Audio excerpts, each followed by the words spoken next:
हिंद दोस्तों, आइए देखते हैं बाबा साहब डॉक्टर भीमराव अंबेडकर जी की कहानी क्रांति सूर्य वीडियो क्रमांक 11।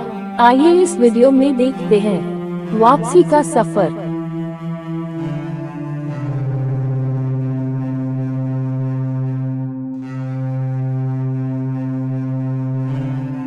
दिल्ली के मथुरा रोड पर बौद्ध कला प्रदर्शनी का आयोजन किया गया।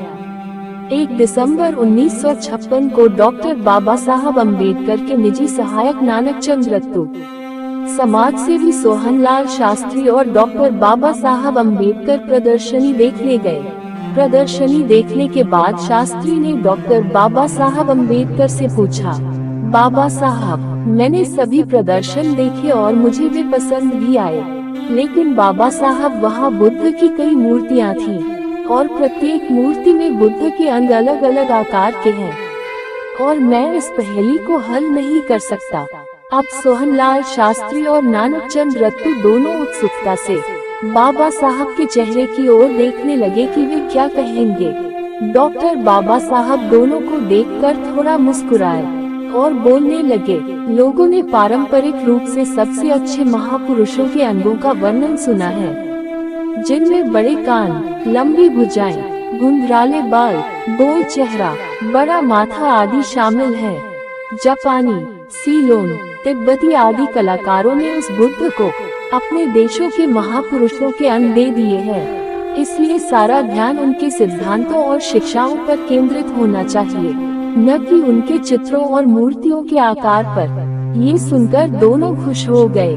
सबसे महत्वपूर्ण बात यह है कि डॉक्टर अंबेडकर को चित्रकला और मूर्तिकला की विशिष्टताओं की भी अच्छी समझ थी, इसलिए बुद्ध के चित्रों और मूर्तियों में उस देश के अनुसार बुद्ध के अंगों की विशिष्टता देखी जा सकती है।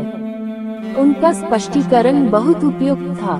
दोनों को अलविदा कहने के बाद डॉक्टर अंबेडकर ने कनॉट प्लेस रोड पर एक किताबों की दुकान के पास अपनी मोटर रुकवाई और अपने बंगले में लौटने से पहले कुछ समय नई किताबें ब्राउज करने और 5-7 किताबें खरीदने में बिताया। 2 दिसंबर 1956 की शाम को तिब्बती बौद्ध धर्म के गुरु दलाई लामा के सम्मान में एक समारोह आयोजित किया गया था। इसमें डॉक्टर बाबा साहब शामिल हुए। बौद्ध धर्म के प्रसार के लिए क्या करना चाहिए, उन्होंने इस विषय पर सभी लोगों और कार्यकर्ताओं से उत्साहपूर्वक बातचीत की और बहुत कुछ लिखा।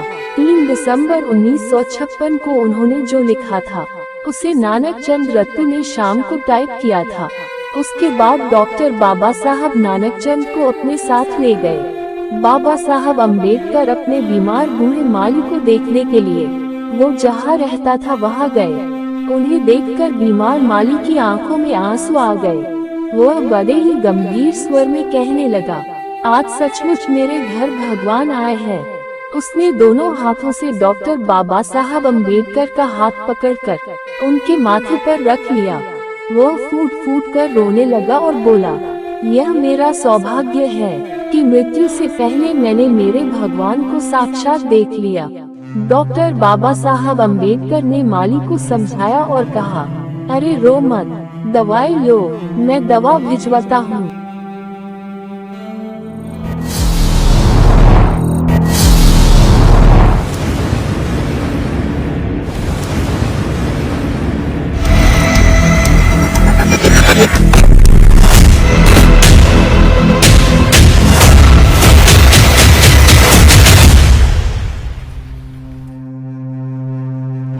डॉक्टर बाबा साहब अंबेडकर ने माली को समझाया और कहा, अरे रो मत, दवाई लो, मैं दवा भिजवाता हूँ।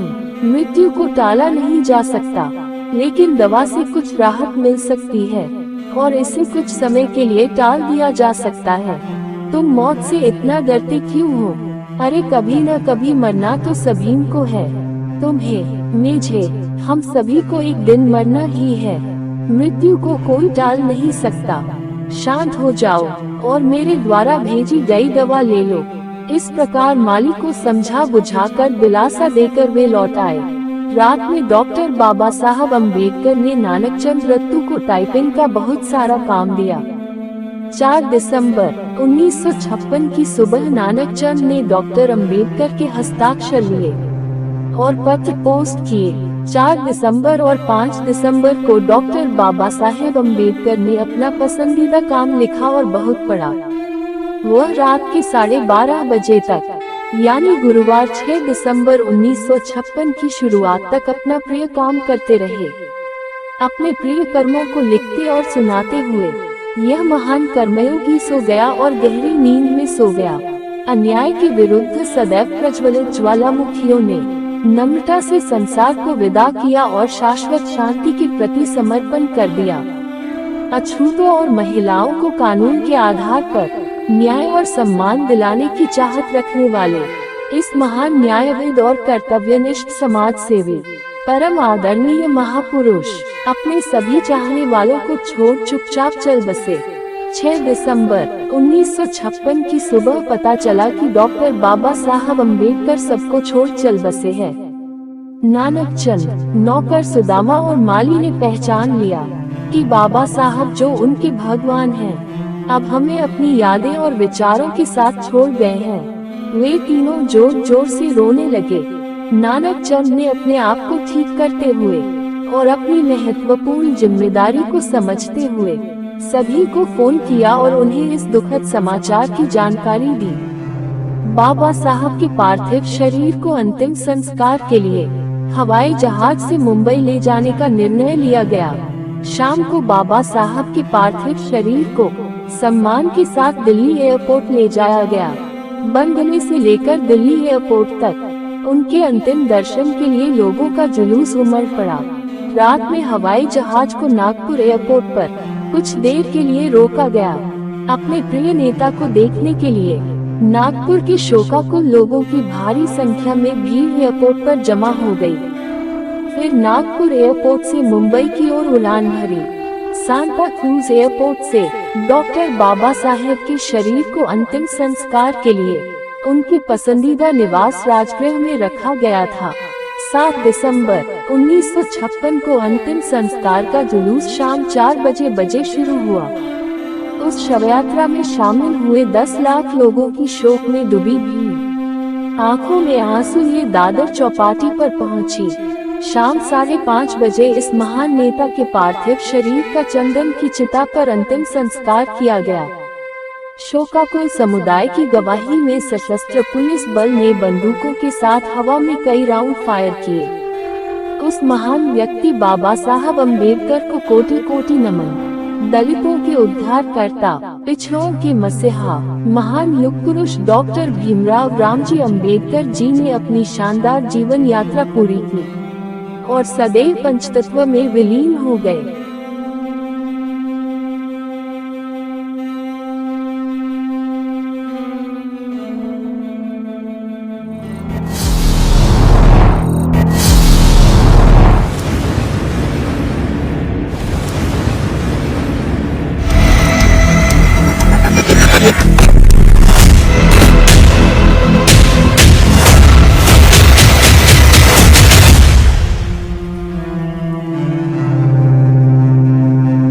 दोस्तों, उम्मीद है कि हमारा ये छोटा सा प्रयास आपको पसंद आएगा। तो कृपया हमारे इस वीडियो को लाइक करें और अपने दोस्तों को शेयर करें।